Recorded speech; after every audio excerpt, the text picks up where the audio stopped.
नमस्कार दोस्तों, मैं हूं अंबर शर्मा, फिल्म मेकर और फोटोग्राफर।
आज मैं आपके साथ बहुत ही एक इम्पॉर्टेंट टॉपिक पे बात करने आया हूँ, बल्कि मैं अपनी बात कहने आया हूँ।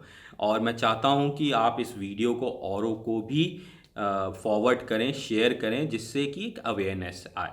मैं आपको आज एक बहुत ही इम्पॉर्टेंट चीज़ बताता हूँ जो मैं शुरू करना चाहता हूँ कि दुनिया में कोई फैक्ट्री नहीं, दुनिया में ऐसी कोई फैक्ट्री नहीं जो हवा और पानी बना सके।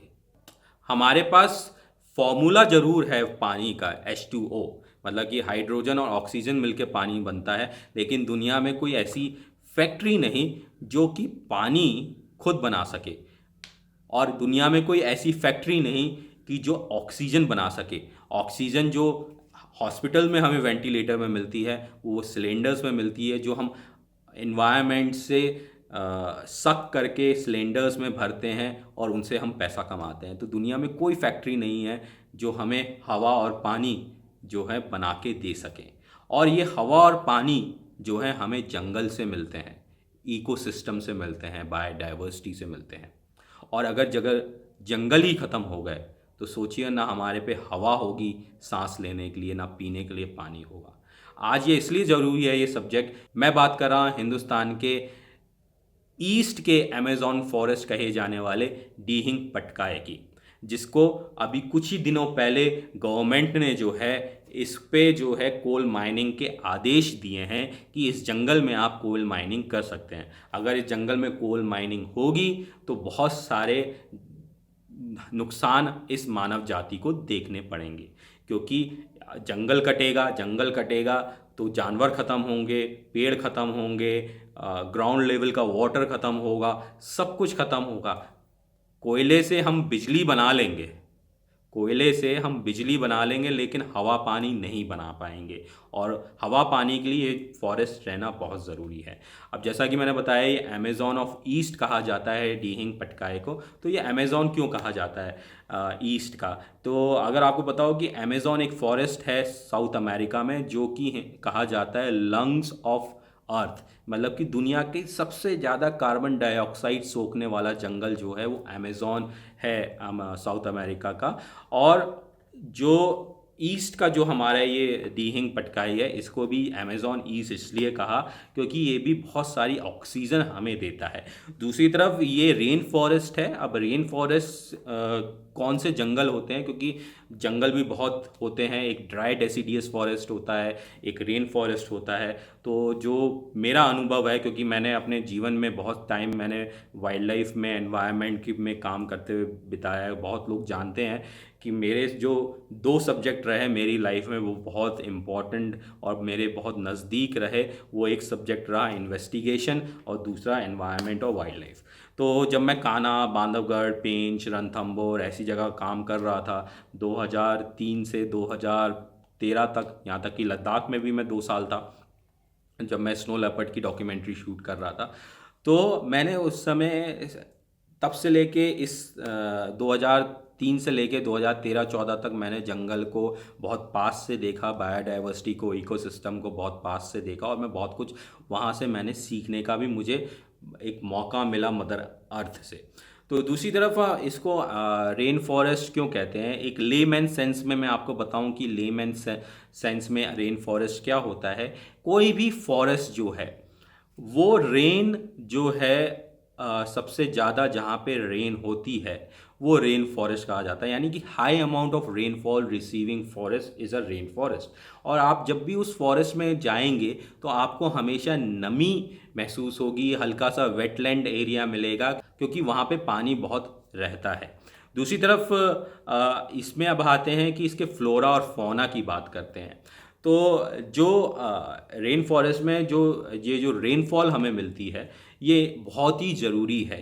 ये जो रेनफॉल है ये ग्राउंड लेवल का वाटर लेवल बढ़ाती है। दूसरी तरफ ये छोटी छोटी नदियाँ जो हैं, ये जो ग्राउंड लेवल में जब पानी बढ़ जाता है तो जो एक्सेस वाटर होता है वो फॉरेस्ट से निकल के छोटी छोटी नदियाँ बन जाता है, जिससे लोग अपने घरों में पानी भरते हैं, कुछ लोग उससे खेती में पानी देते हैं और वो पानी आगे जाके बहुत बड़ी नदियों में मिल जाता है और वो बहुत बड़ी नदियाँ जो हैं बहुत काम देती हैं, ये हम सब जानते हैं। दूसरी तरफ यहाँ के फ्लोरा और फौना पे वापस लौटते हैं तो यहाँ पे जो है एलिफेंट का हमेशा कॉरिडोर रहा है। यहाँ पे एक एप मिलता है। एप एक बंदरों की प्रजाति है, जो भी कहते हैं कि हम जो इंसान हैं वो बंदरों की से डीएनए हमारा बहुत ज़्यादा मिलता है। हम भी किसी ज़माने में एक एप रहे होंगे और एप से हम एक मानव बने। तो जो एप हैं वो होते हैं गुरिला, ओरेंगुटैन, चिंपैंजी, ये जो हैं ये एप फैमिली के बंदर हैं। तो हिंदुस्तान में भी एप फैमिली का एक बंदर मिलता है और वो है हूलॉक गिबन। तो हूलॉक गिबन जो है वो इस जंगल में पाया जाता है। दूसरी तरफ यहाँ पे और भी बहुत सारी वाइल्ड लाइफ पाई जाती है। दूसरा 300 तरीके की यहाँ पे चिड़ियाँ मिलती हैं, मैं अगर गलत नहीं हूँ तो यहाँ पे ग्रेट पाइड हॉर्नबिल भी मिलता है। दूसरी तरफ यहाँ पे बटरफ्लाइज, बहुत सुंदर सुंदर तितलियाँ यहाँ पे देखने मिलती हैं और कम से कम 200 या 300 तरह के यहाँ पे ऑर्किड हैं, वो देखने मिलते हैं। तो ये जंगल बहुत ही इम्पॉर्टेंट है। जैसे मैंने शुरुआत में कहा इस वीडियो की कि कोई दुनिया में कोई ऐसी फैक्ट्री नहीं है जो हमें हवा और पानी बना के दे सकती है। भले ही हमारे पास उसका साइंटिफिक फॉर्मूला हो लेकिन हम उसको कभी बना नहीं सकते हैं, ये हमें कुदरती देती है। अगर आप सोचिए कि अगर ये जंगल ईस्ट से ख़त्म हो गया तो हमारी कितना बड़ा नुकसान होगा। एक तो पॉल्यूशन लेवल बहुत बढ़ेगा, पॉल्यूशन लेवल बढ़ेगा तो हमारे को बीमारियां हमारे अंदर बहुत बढ़ेंगी, जैसे कि सांस की बीमारी, कैंसर या किसी भी तरीके की बीमारी जो कि होगी वो एक हम में बहुत बढ़ेगी। दूसरी तरफ हमें फिर पानी की बहुत किल्लत होगी क्योंकि जंगल जो है पानी को रोकता है, ग्राउंड लेवल वाटर जो है पानी रोकता है और नदियाँ बना के देता है। तो सोचिए कि अगर कभी बारिश हुई उस टाइम पे, जैसे आजकल हम देखते हैं कि हर जगह थोड़ी सी बारिश हो तो बाढ़ आ जाती है। तो बाढ़ आने का कारण ही ये है कि हमने जो वो बाढ़ का पानी रोकने वाला जो जंगल होता था वो हमने काट दिया, और जब हमने वो जंगल ही काट दिया तो जो पानी जो रोकने वाले पेड़ थे जो वो ख़त्म हो गए, तो वो पानी जो है शहर की तरफ आएगा और वो इलाके को बाढ़ में तब्दील कर देगा। दूसरी तरफ हमें ये भी समझना होगा कि जब ये जंगल कट जाएगा और नुकसान हो जाएगा कोल माइनिंग को लेके, तो यहाँ पे बिल्डिंग्स बननी शुरू हो जाएंगी और यहाँ पे बिल्डिंग्स बन जाएंगी तो जो कुछ जानवर बचेंगे वो खाना ढूंढने उन बिल्डिंगों में आएंगे फिर, और हम ये कहा करेंगे, कुछ लोग कहेंगे कि अरे जंगल से जानवर आ गया, हमारा कुत्ता ले गया, हमारा बच्चा ले गया। और जबकि हम ये रियलाइज़ नहीं करेंगे कि हमने उनके घर में जाके एक घर बनाया और वहाँ पे हमने एनक्रोचमेंट किया और वहाँ रहना शुरू किया। तो हमारी ये जो लालच की आदत है इससे हमें निकलना होगा और हमें प्रयास करना होगा कि समझने का कि अगर जंगल नहीं रहेगा तो मानव प्रजाति भी नहीं रहेगी इस दुनिया में, क्योंकि हमें जीने के लिए दो सबसे ज़रूरी चीज़ हैं, एक हवा और एक पानी। क्योंकि अगर हमें फसल भी चाहिए तो फसल के लिए भी हमें पानी चाहिए, और पानी हमें रेन से मिलता है सबसे ज़्यादा, और रेन हमें मिलती है जंगल से। यानी कि आप हमेशा देखिए जहाँ पे भी फॉरेस्ट होते हैं वहाँ पे आसपास का एरिया में जो एरिया होता है, खास अगर मैं बात करूँ तराई के फॉरेस्ट की, तो तराई का जो फॉरेस्ट है वहाँ पे आप हमेशा देखेंगे कि 10 से 15 फीट के खुदाई करता है आदमी, और वाटर लेवल उसको मिल जाता है और खेती करने लगता है। दूसरी तरफ जहाँ पे फॉरेस्ट नहीं है वहाँ पे हम एक बोरवेल लगाने के लिए 300 फीट 400 फीट, यहाँ तक कि मुझे कोई दिल्ली में बता रहा था कि 1000 फीट तक हमें बोरवेल करना पड़ता है तो हमें पानी मिलता है। तो अब आप सोचिए कि अगर जंगल ख़त्म हो गए तो हमारे पास पानी नहीं होगा पीने को, और हवा नहीं होगी सांस लेने को। तो हमें और आपको सबको मिल के इस एनवायरनमेंट को बचाना है। गवर्नमेंट जो है कई बार मैं कहता हूँ गलतियाँ करती हैं। इससे पहले मुझे याद है जब कांग्रेस की सरकार थी यूपीए की, तो उस समय एडम्स ब्रिज जो कि जिसको हम राम सेतु के नाम से जानते हैं हिंदी में, उसको तोड़ के वहाँ से एक शिप का रास्ता बनाना था। क्योंकि अगर जो भी बॉम्बे से कोई शिप निकलता था या फिर केरला से कोचीन की साइड से यानी कि वेस्टर्न इंडिया से कोई शिप निकलता था तो वो पूरा श्रीलंका के नीचे से होते हुए कलकत्ता या विशाखापट्टनम या और कहीं जो जहाँ जाना होता था वहाँ।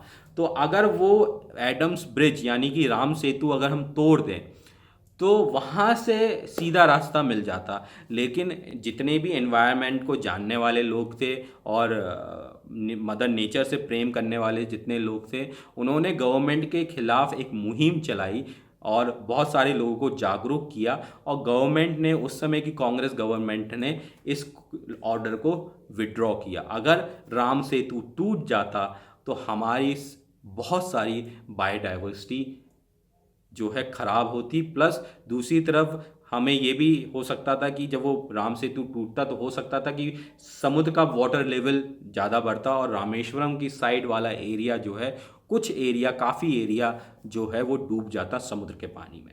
तो हमें ये समझने का बहुत ही ज़रूरी प्रयास है कि कई बार सरकार भी ना चाहते हुए भी या चाहते हुए भी कुछ डिसीजन ऐसे ले लेती है जिसका हमें बहुत लंबा मोटा परिणाम भुगतना पड़ सकता है फ्यूचर में। और मेरा तो यही कहना है कि इस वीडियो को आप ज़्यादा से ज़्यादा लोगों पे पहुंचाएं और उनको जागरूक करें और लोगों को। और हमें इस फॉरेस्ट के साथ, इस जंगल के साथ खड़ा होना पड़ेगा, क्योंकि अगर हम इनके साथ खड़े होंगे, इस जंगल के साथ खड़े होंगे, तो कल को हम एक खुले वातावरण में, एक साफ़ सुथरी हवा में और एक साफ़ सुथरा पानी हम पी सकते हैं। दुनिया की कितनी बड़ी कंपनी क्यों ना हो जो कि आपको पानी बॉटल में पैक करके देती हो, वो भी अब बॉटल जो का में जो पानी भरती है वो भी ज़मीन से या नदी से स्रोत से भर के देती है। अगर जंगल नहीं होगा तो नदी नहीं होगी, हवा नहीं होगी। तो उम्मीद करता हूँ मैं आप इस मुहिम से जुड़ेंगे और इस वीडियो को ज़्यादा से ज़्यादा लोगों के साथ शेयर करेंगे। मिलेंगे अगले एपिसोड में मोगली बाबा एक्सप्लेन्स में। तब तक के लिए मैं आपसे लेता हूँ विराम।